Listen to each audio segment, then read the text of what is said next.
Police announced today they found a body they believe to be Samantha Koenig's in Matanuska Lake out in the valley. I mean, come on, let's face it. Yeah, what happened yesterday? Who was a bad guy tried to escape? Let's be honest.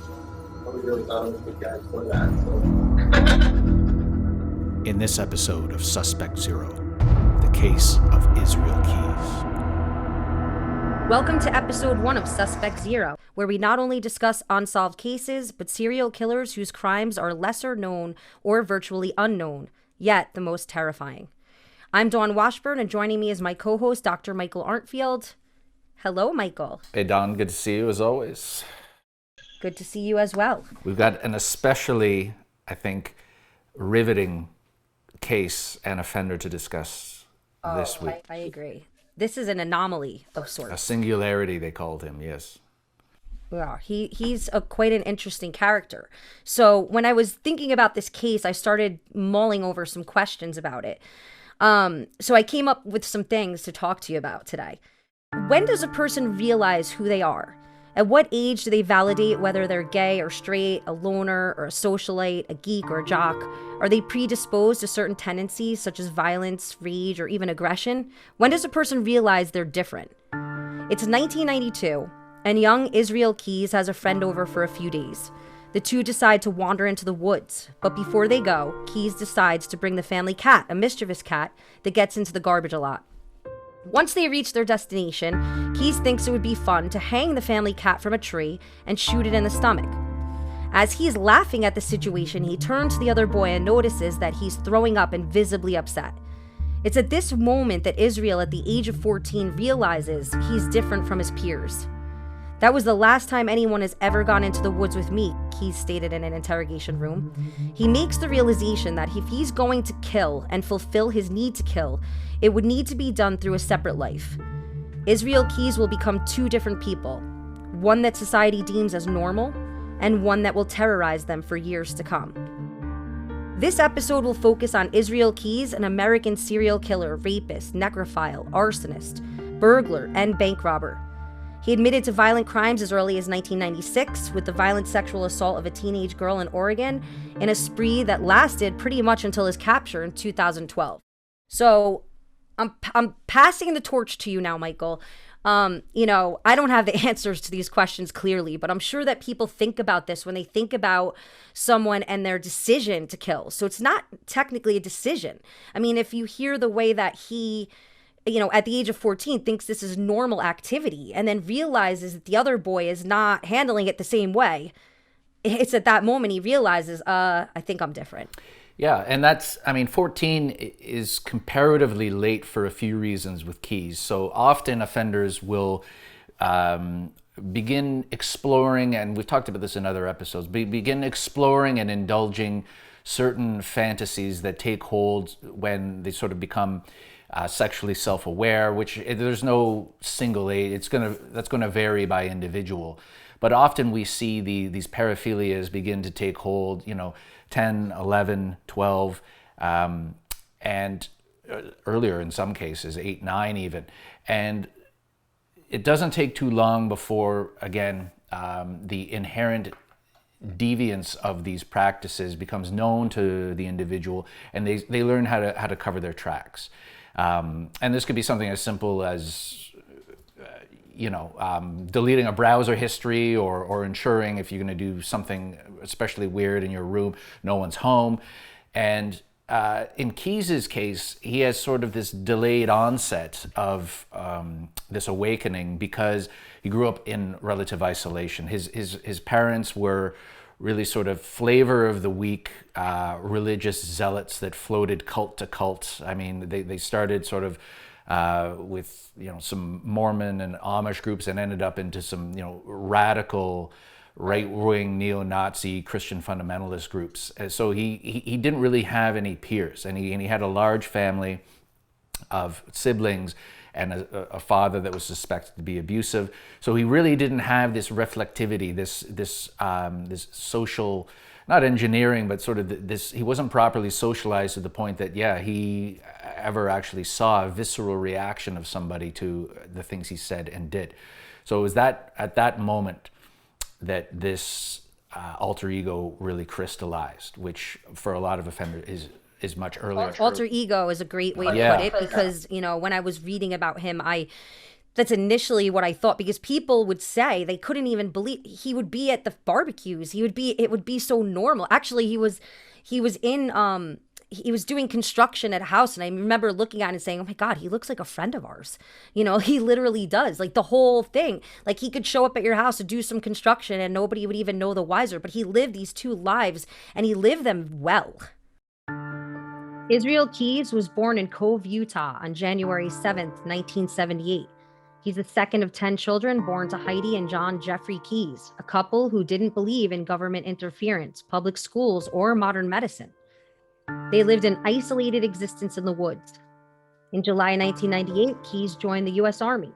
He did well as a soldier, and after his discharge in July 2001, he lived with the mother of his daughter and then later moved to Alaska after that relationship fell apart. As a serial killer, his crimes included detailed planning. Keyes traveled the country to hide murder equipment that consisted of guns, ammunition, and chemicals to use on his victims. When he wanted to kill, Keyes would dig up one of his kill kits. Keyes is thought to have killed at least 11 people, though the actual number is likely far greater. Yet only 3 of Keyes' victims have been definitively identified, including his final victim, Samantha Koenig, an Anchorage barista who was abducted by Keyes on February 1st, 2012. Keyes raped and killed her within hours, then weeks later dismembered her body and dropped the pieces into a lake north of Anchorage. After being arrested in Texas for the murder of Koenig, Keyes was flown back to Alaska by authorities and later committed suicide in his Anchorage jail cell on the night of December 1st, 2012. He managed to slit his wrist and strangle himself to death at the same time, leaving skulls and satanic imagery written in his own blood on the wall of his cell before he died.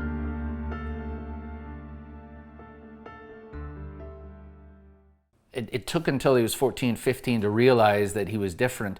And then he made up for lost time, and very quickly, psychopaths have what we call a fast life history, meaning they tend to aggressively and voraciously pursue experiences as quickly as possible with the expectation that they don't plan necessarily on living a long time.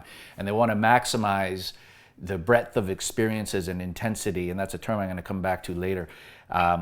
While they're young and they have, they're attractive and strong and agile and versatile, and they don't really care. They'll find new ways of indulging it if they get to be a ripe old age. But for now, they want to absolutely consume as much as possible, including other people. And he really built his life around doing that. He realized after you mentioned, the mutilation and torturing of this cat, that he was different, and he began researching other people like him. So he knew a lot about other serial killers, and there's 2 books that he really homeschooled himself through in order how to be the most optimal serial killer. And one is a nonfiction book by former FBI profiler Roy Hazelwood called Dark Dreams. So most people know John Douglas and Bob Ressler, especially if you watch Mindhunter on Netflix. But Roy Hazelwood was a mild-mannered, sort of less publicity-seeking, very smart profiler who specialized in sexual homicides. And he wrote this book, Dark Dreams, that is just basically a telling of the most bizarre and disturbing cases of his career and what we can learn from them. And Keyes read this because he was fascinated by these other case studies. He knew he was a sexual predator, and very dangerous, and he wanted to read about people who had been careless enough to get caught. And the other book that he read was published in the early 90s by acclaimed author Dean Koontz, and this is a fictional book called Intensity, about a double life leading cop who is a nomadic interstate sexual sadist and serial killer and necrophile. And while it's a work of fiction, it's an extraordinarily detailed depiction of who Keyes would go on to become, which is someone who wants to live with intensity. There is no good or bad experience. Life is a zero-sum game unless you are pursuing every deviant hedonistic pleasure possible, including the pain and suffering of other people, which is what really excited him.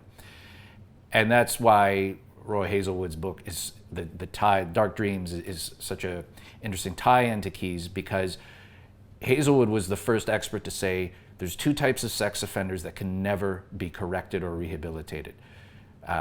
One is child molesters, which is different from pedophiles, and we can get to that later if we have time, but all child molesters are pedophiles. Not all pedophiles are child molesters. And then sexual sadists. And he basically said, if that is your hardwiring, you're either into kids, especially when they go together. If you're into kids, or you're into, to be aroused, someone needs to be terrified, humiliated, in pain, or just eviscerated and mutilated. You can't unring that bell. If that's who you are, all of the sort of talk therapy and art therapy and medications in the world aren't going to help you then become a sexually functional, respectful person.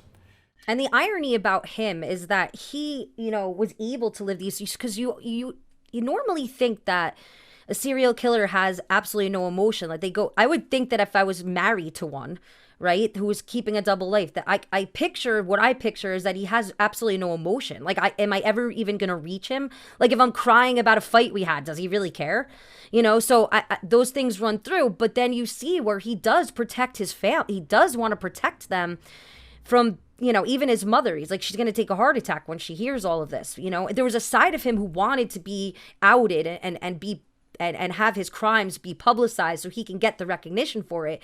And then there was the flip side of him where he wanted to protect his daughter. He literally said, I don't want her to Google my name and see what I've done.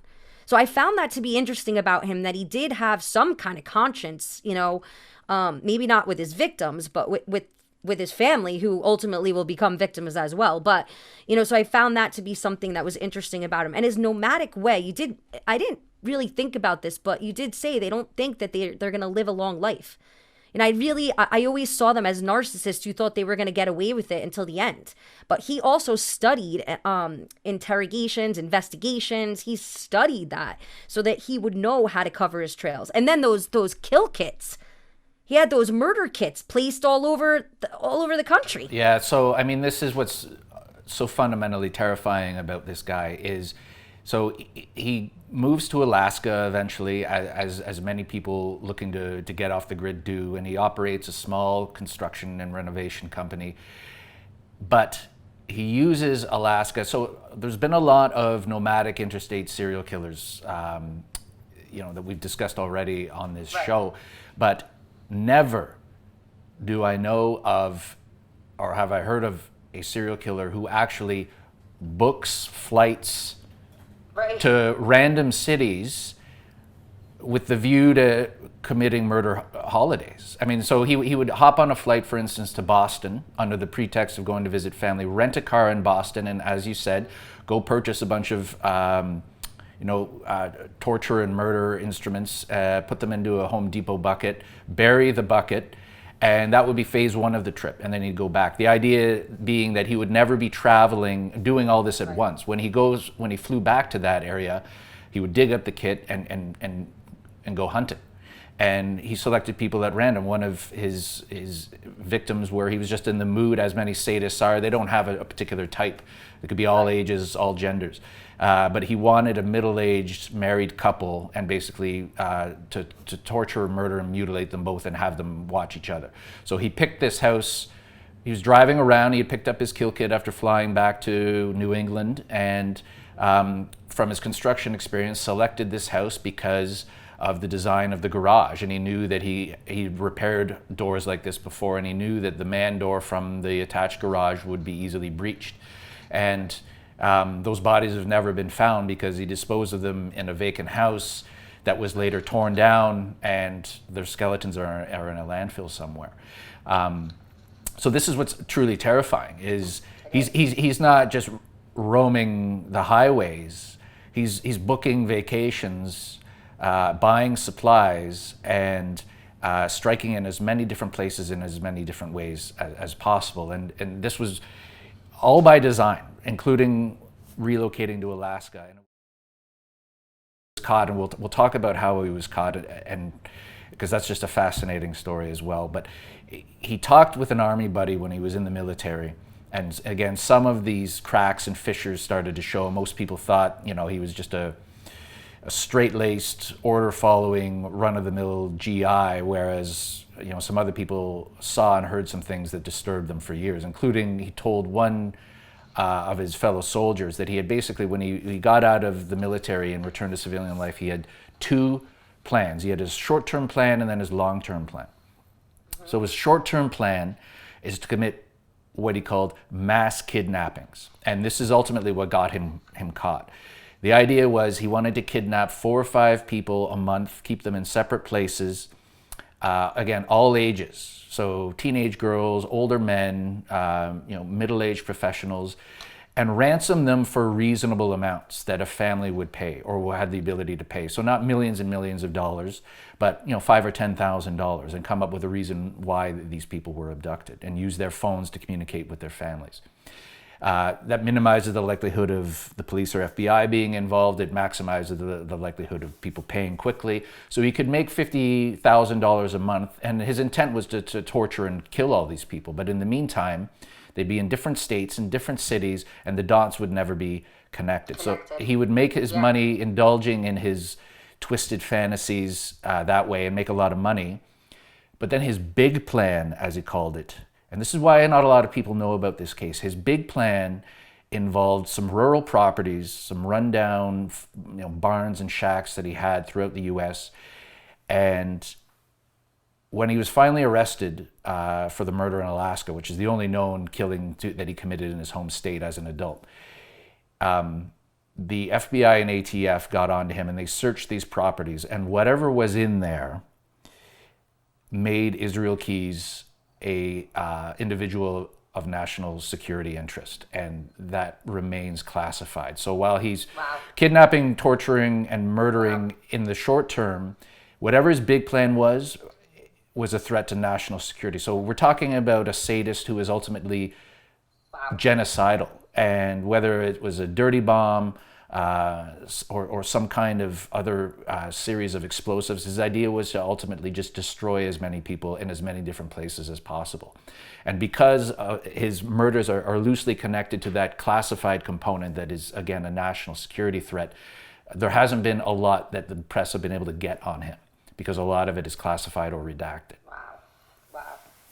Do you think that was spurred from when he took Samantha Koenig, the barista, from her, you know, because that was a case that really came out. The dad was fighting hard for that. And, you know, but when he took her and he brought her to this, ironically, I mean, he brings her to a shed outside of his house where his girlfriend and daughter are. Like, no one I mean, I don't want to, but no one hears anything. I mean, I guess he played the music, but where is he?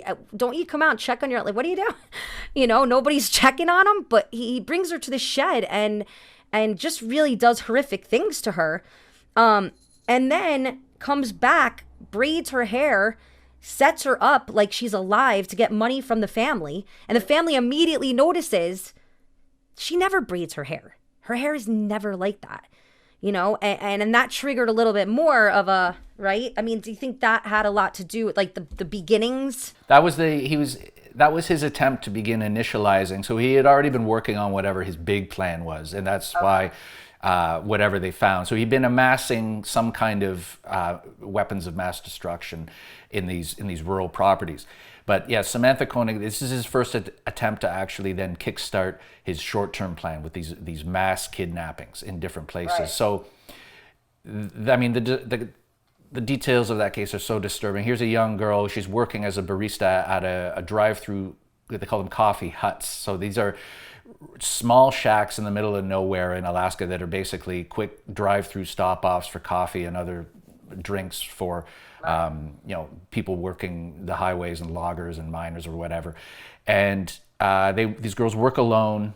Keyes had scoped and scouted this location, cased the shack, knew when she was working, pretends it's a robbery, climbs in through the drive-through window, kidnaps her, and yeah, takes her to an ice fishing hut on his own property, repeatedly sexually assaults and beats and eventually murders her, leaves the body there, goes on a Caribbean vacation with his family with the body there, maintains this facade of normalcy the entire time, goes back, realizes the community's looking for her, and yeah, sews her eyes open with fishing line, does her hair, props her up with a current newspaper, and then takes a Polaroid as proof of life and tries to ransom the dead body that he continues to have sexual relations with after she's been dead for weeks. Wow.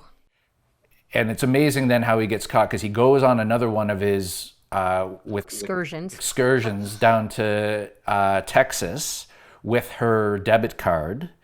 And as he's trying to ransom her, he's also making small withdrawals using her card. And this is ultimately what gets him caught. And it's absolutely ingenious how the police, the Texas Rangers, figure out, based on where these ATM withdrawals are, where he's going, because there's only so many roads and so many ATMs in East Texas. And they leapfrog to the next town where they think he's headed, and they're able to, well, they're still trying to figure out his precise movements. But I mean, it all started with the Texas Rangers sort of, as he keeps driving and looking for his next victim while still ransoming his last victim, that he ends up in this dragnet. And as we mentioned before, I mean, this is just how nihilistic. So he's an absolute sadistic nihilist. And as the police begin interrogating him and questioning him about his movements, and this is before the discovery of whatever his big plan was, this event of mass destruction and genocide. He says, "Listen, I'll cooperate as long as you promise to get me the death penalty, and as quickly as possible." As possible, right. He didn't want to stay in jail, and he didn't want to deal with it, and he didn't, yeah. And if he couldn't live with intensity, like the book that he had sort of modeled, the novel he had modeled his crimes after, and could not do this, then life just wasn't worth living. So while you think, and while on the surface it looks like, yeah, he has some sentimentality towards his daughter and this woman he was living with, that by all accounts it looks like he was just using, really, ultimately, that's the cover. Yeah, and it's really just about maintaining controlling the narrative. And he played games with police. He would give up, like the couple I mentioned in New England. He would sort of give little dribs and drabs and little details that were very difficult to confirm or corroborate, and then he'd give a little bit more the next day and maybe change a story. But I mean, ultimately, they've corroborated, a dozen or so, and then there's other cases that he's suspected of. There's going to be far more than he was suspected of. And the reason why it's thought to be 11 or 12 is ultimately they don't get him the death penalty fast enough or bring it to trial fast enough. So he commits suicide in his holding cell, cuts his wrists, and puts 12 skulls with upside down crosses on them on his jail house wall, and says, "We are all one now," as though each of these skulls drawn in his own blood was one of his previous victims. I don't put a lot of stock in that. I think he's got much more, including the 2007 Boca Raton mall murders, which are a series of carjacking murders of men, women, and children, mostly women and children, at an upscale mall in Boca Raton, ironically when Keyes was in Florida. And there's a composite that was created by police with the help of a survivor, and it looks alarmingly like Keyes. And the killer in this case always talked about his kit. "I've got my kit," and he brought a kit remarkably similar to the ones that Keyes buried around the country to come back to dig up later so he could use them on people. Wow. Just wow. It's a lot to take in. It really is. It's a lot to take in. I said to you earlier, to me, he was an anomaly of sorts. It's almost, he was an interesting study, I have to say. Like, I'm definitely bringing this to my classroom, because this was an interesting, we've done a few, but this one, I don't know, this one stood out for me. I don't know why, but it did. Well, because he is, and this again, I'm quoting from the Kuntz book, Intensity. He is, here is someone, people have goals in life, they have dreams. Here is someone who set out from childhood to be a homicidal adventurer, to be a traveling professional serial killer. And he epitomizes that, short of, second only perhaps to some international assassin that you might see in a movie who does this lucratively for a living. This is someone who wanted to eventually make money at it through these extortion and ransom schemes, but who ultimately his vocation, his calling in life was to torture, rape, and murder. And he built his entire business, his entire life, his itinerary, his travel movements, his identity around homicidal intensity and exploring new experiences. I mean, before Samantha Koenig, we don't know if he had had necrophilic relations with any of his victims. I mean, he's clearly aroused by the idea of death. His first suspected victim actually is a double amputee young girl who went missing in the small town where Keyes was living with the latest sort of freak show cult that his parents had taken up with. That's never been officially solved, but that's not a coincidence. And I mean, he said to the police, you know, for instance, he selected this couple in New England whose bodies have never been found because he could tell after casing their house that there was no kids. Yeah. He says he didn't mess with kids, but he's a liar. It made it more difficult. It made it more difficult for him the dogs, the children, and you know, casing someone's house. I mean, it's scary. It's so scary. No one sees him out there. No, I mean, he's marked for death. They were marked for death as a result of a seemingly inconsequential design flaw that no one would ever think about. But again, he had schooled himself in doors and windows and tools and new tools that could get him into properties, new tools that could torture people more effectively, or that could dispose of bodies. And while he said, yeah, he didn't mess with kids at the point he was arrested, certainly in the Boca Raton case in 2007, years earlier, there was a possibility he did. And certainly as a teen he did. So as he got older and more experienced, he realized, I don't target homes with pets or kids because they're not as predictable. The noise can't be controlled. It gets messy. I can't maintain the discipline that I need, to commit these crimes. But certainly when he was a more sophomoric killer and closer in age to children and young teens, they would have been fair game, no question. Yeah, he had a thing for making sure that the people were either left out of the group or somehow wandered off, or they weren't. So he was smart in the fact that he wouldn't have a witness. He made sure that their witnesses weren't there, and so when he snagged people, even that girl in the woods that he took, and actually he didn't kill that one. That one got away because she had told him, you're like a guy that I could date, you're handsome. Like, what are you doing this for? And he said that's one of his major regrets, is that he had an opportunity, and it wasn't about, that she would speak. He was upset that would have been another notch in his belt that he missed out on. Yeah, he regretted not killing her and being talked out of it. But again, that was a very early victim. He was a teenager at the time. And this is why a lot of people online are saying, well, he couldn't have been the Boca Raton carjacking killer because, he never left witnesses. And one of the victims in that case was left to survive. And in fact, no, he left several surviving witnesses. And not only that, robbed several banks. This was an extraordinarily what we call criminal versatility. He exhibited it to a T. And this is why we've been talking about this for some time at the Center for Homicide Research, which is one of the think tanks I'm involved with in Minneapolis. And we understand now, a lot of bank robbers are bandits that, haven't thought about more sophisticated ways to get a lot of money through other scams, and, are thrill-seeking cowboys, like you see in the movies. But a lot of them also, there is a sexual motive. And this was actually learned early on, sort of with the Violent Criminal Apprehension Program, which is the software that tracks similar MOs in different crimes across the United States, where there was a serial bank robber who, changed his MO. Sometimes it was a note, sometimes it was a gun. But the one common thing to all the crimes was he only robbed female tellers and made them undress before they gave him the money. And then people started to think, could the money be like in burglary? Could any financial profit derived from this crime actually be the afterthought and it actually be sexually motivated?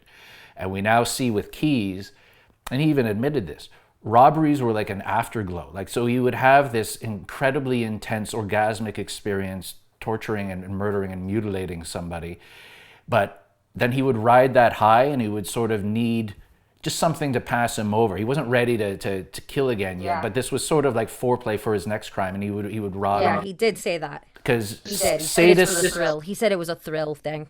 And sadists ultimately are satisfied by creating not necessarily pain, but suffering and fear.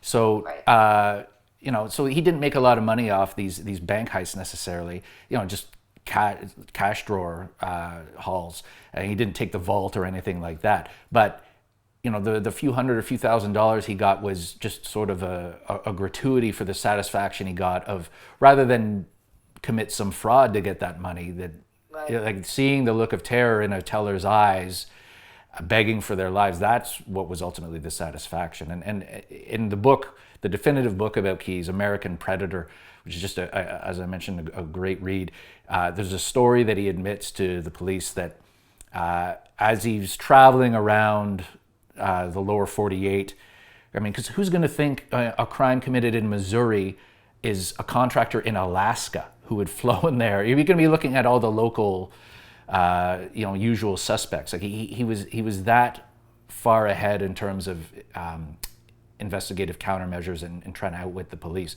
But during these sort of excursions, as you called them, Don, he was in Texas and he was casing his bank. He was just standing outside looking at this bank thinking this would be an easy, because he had a very specific criteria for banks that he would target. They would need to be near roads, they would need to be in smaller towns, not big cities that would have a lot of police close by and sophisticated response procedures. And he's looking at this bank, and a complete stranger, civilian, comes up to him and like starts poking him in the chest saying, "What are you doing? What are you doing here? Who are you? What are you doing looking at this bank?" And he realizes, like, these Texans are no nonsense shit kickers, and like this random dad has come up to me and just doesn't like the cut of my jib. He goes, "I can't commit crimes in this state." And it's fascinating that then years later, after the murder of Samantha Koenig, it's traveling through Texas that becomes the tipping point for his finally being caught.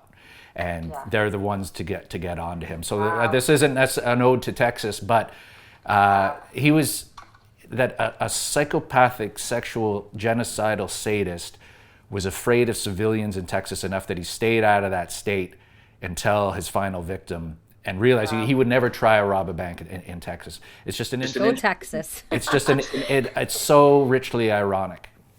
Wow, that is ironic.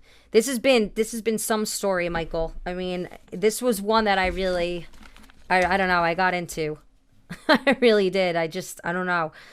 His story is quite interesting. And again, with respect to the victims, because we always say that, you know, we're not glorifying anything that's been done. It's just studying it and teaching our students what they need to know about people and situations and how not to be a victim, you know, by learning about it. That's exactly it. And the Keyes case is important because, as you mentioned, there are so many criminological teaching points. I mean, whether it be the sexual sadism, the growing up in an environment of isolation and religious intolerance and extremism, whether it be inter-family sexual abuse.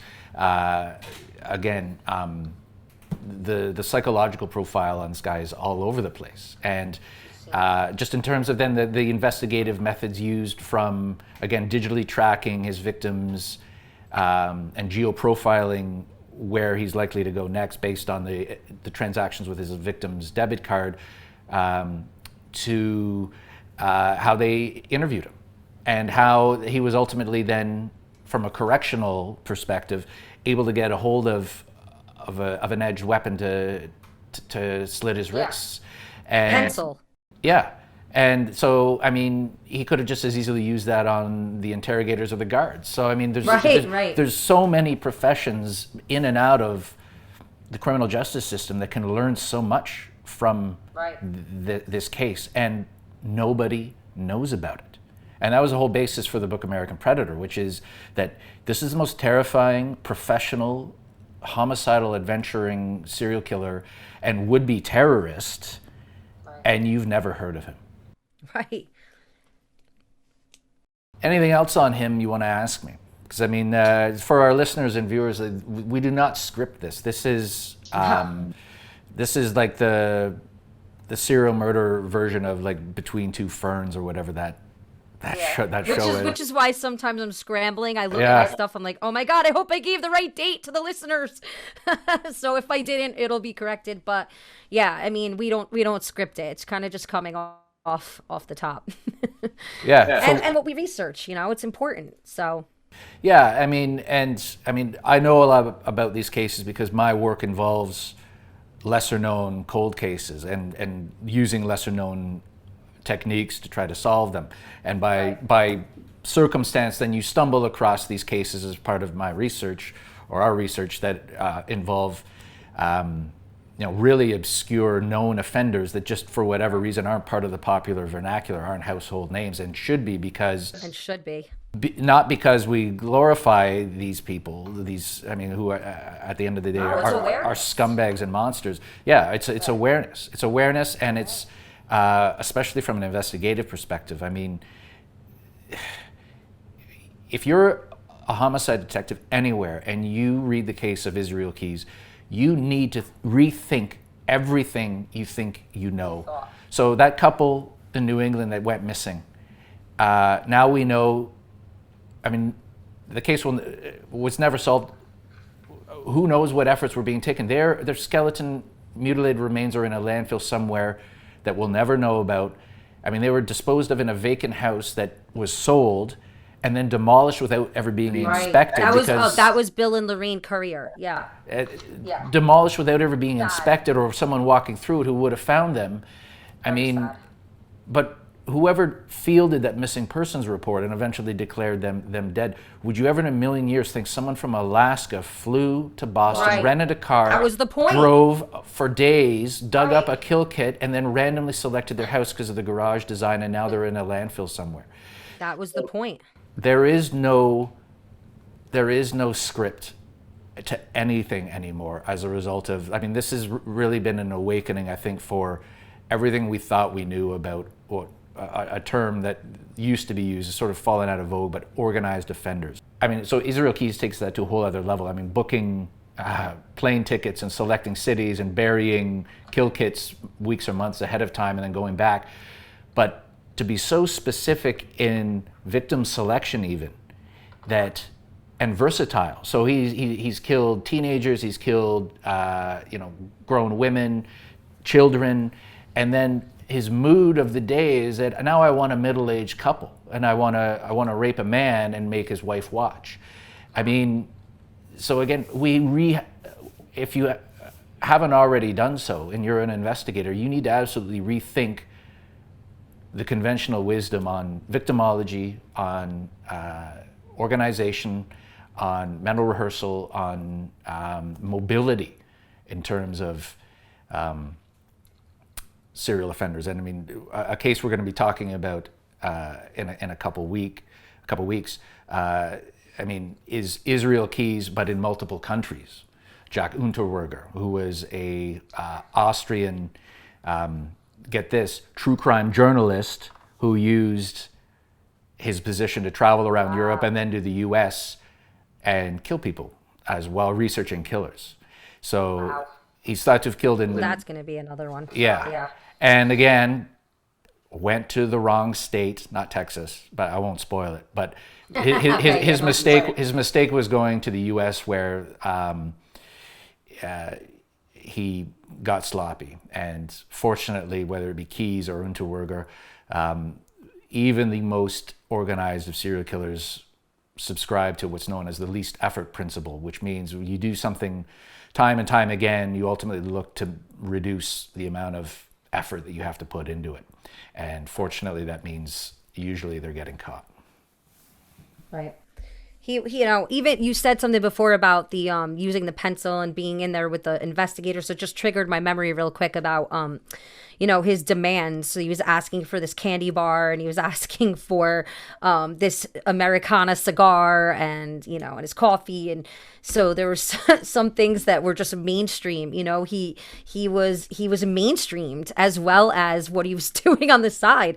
And the investigators were having a real hard time with allowing him to control that, the questioning. Like, he had a lot of power, and they were like, oh, we just don't want to give him this power, but we have to, or else we're not going to get where we need to be, and then he just shut down because he realized the media had blown it up, which is what he asked not to do. So, so his ending is, his ending is interesting, to say the least. But yeah, he did have that weapon and was able to use it when he needed to. I kind of felt like that's something that he would have done if he didn't get the death penalty. It seemed like it would follow suit with him being in control and just being like a big F you to everybody in the end.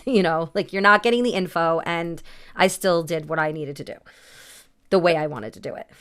That's right. And I mean, what a lot of people forget is suicidal ideation or suicidal tendencies are associated with psychopaths who are malignant narcissists and love themselves, but it's all ultimately about control. And they've all conceptualized, if I can't indulge every day, this is how I would probably kill myself, because exactly. And we also know it's associated obviously with necrophiles who are fixated on death all the time. So to have a necrophile who has not thought repeatedly about number one, how to kill themselves, but number two, the experience of death. And that might actually be very exciting for them, which is why we see sort of, and then you get sort of into, the dangerous sort of autoerotic and pseudo-suicidal or pseudocidal behavior in some of these guys. So that is not beyond the pale that this is how Israel Keys chose to go out. And that's also why you mentioned, again, some degree of conscience or caring for his daughter. I've seen this in other cases where, I want to spare them the embarrassment, or I want to spare them that's not what it's about. It's again about control. That's the last card they can play typically, and it really is just, it's the only behavior they know. And if it gets mistaken as compassion, they don't really care, because ultimately only they know why they're making these demands. Right. Well, on that note, I think we've wrapped it up, and hopefully we've, reached an audience that wants to hear about, how we teach our students and how we reach them, because raising awareness is extremely important. And I think that's the work we do. All right, Michael, thank you. Always a pleasure doing this podcast with you. See you next time, guys, on Suspect Zero. In the next episode of Suspect Zero, the case of George Waterfield Russell Jr., aka the Charmer.